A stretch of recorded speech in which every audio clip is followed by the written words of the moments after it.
모든 길이 로마로 통하듯 모든 길은 그분으로 통합니까? 모든 길은 로마로 통한다고 했으니까 작금에 벌어지는 수많은 국정농단, 국기문란의 그림자가 한 곳으로 지목되고 있습니다.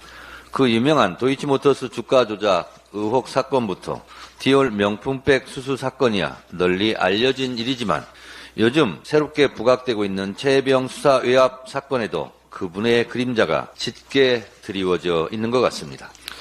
국민의힘 전당대회 문자 익십 사건도 결국 그분이 사건의 한 복판으로 등장했습니다. 대한민국의 지축을 흔들 그분의 사건들은 마치 거대한 뚝이 무너질 것 같이 굉음을 내기 시작했습니다. 올해 안에 무슨 일이 벌어질 것만 같습니다.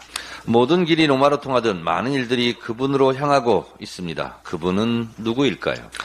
더 커진 당원의 힘으로 김건희 정권을 반드시 무너뜨릴 것입니다. 어제 민주당 최고위원 예비경선에서 등장한 김건희 정권이란 말이 이제 새삼스럽지도 않습니다. 이명박 때 만사형통이었다면 윤석열 때는 만사영통입니까? 임성근 사단장 구명 로비에 등장하는 VIP는 김계환 사령관일까요? 윤석열 대통령일까요? 아니면 김건희 여사일까요? V1은 누구이고 V2는 누구일까요? 대한민국은 윤석열 정부입니까? 김건희 정부입니까? 아니면 공동 부부 정부입니까? 참으로 한심하고 참혹합니다. 용산 대통령실은 눈에 뵈는 게 없습니까? 아니면 눈에 뵈는 게 많습니까? 법사위 소속 국회의원들이 대통령실을 찾아 윤석열 대통령 탄핵청원 청문회 증인 출석 요구서를 전달했으나 그들은 국회의 공식 문서를 길바닥에 내팽개쳤습니다. 대통령이 마치 국회를 내팽개친 장면처럼 저는 보였습니다. 국민은 안중에도 없고 국회는 내동댕이 쳐도 되고 이를 지켜보는 언론에도 아랑곳하지 않았습니다. 눈에 뵈는 게 없는 겁니다. 그런데 속내를 보면 그들도 떨고 있는 것처럼 보입니다. 눈에 뵈는 게 많은가 봅니다. 증인 출석 요구서를 그렇게 내팽개 쳐야만 하는 속사정이 있습니까? 그것을 수령하면 안 되는 절박한 이유라도 있습니까?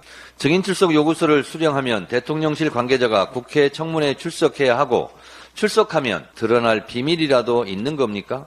송달 방해 행위도 범법 행위로 처벌을 면키 어려워 보입니다. 국회에서의 증언 감정 등에 관한 법률 제12조 불출석 등의 죄 1항 정당한 이유 없이 출석하지 아니한 증인, 고의로 출석 요구서의 수령을 회피한 증인, 보고 또는 서류 제출 요구를 거절한 자, 선서 또는 증언이나 감정을 거부한 증인이나 감정인은 3년 이하의 징역 또는 1천만 원 이상 3천만 원 이하의 벌금에 처한다. 2항 정당한 이유 없이 증인 참고인의 출석을 방해하거나 검증을 방해한 자에 대하여도 제1항의 형과 같다고 되어 있습니다. 증인 출석 요구서의 수령을 고의로 방해한 대통령실은 국회 증감법 제12조의 처벌 대상입니다. 대통령실이 자꾸 매를 봅니다.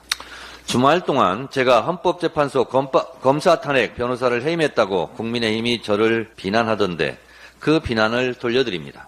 지난해 여름 귀당의 과방위원장께서 헌법재판소 방송법 변호인을 해임한 적이 있습니다. 그때 귀당의 위원장께서 정당한 일을 했을 뿐이라고 했습니다. 저도 정당한 일을 했을 뿐입니다. 욕을 하든 칭찬을 하든 공평하게 합시다.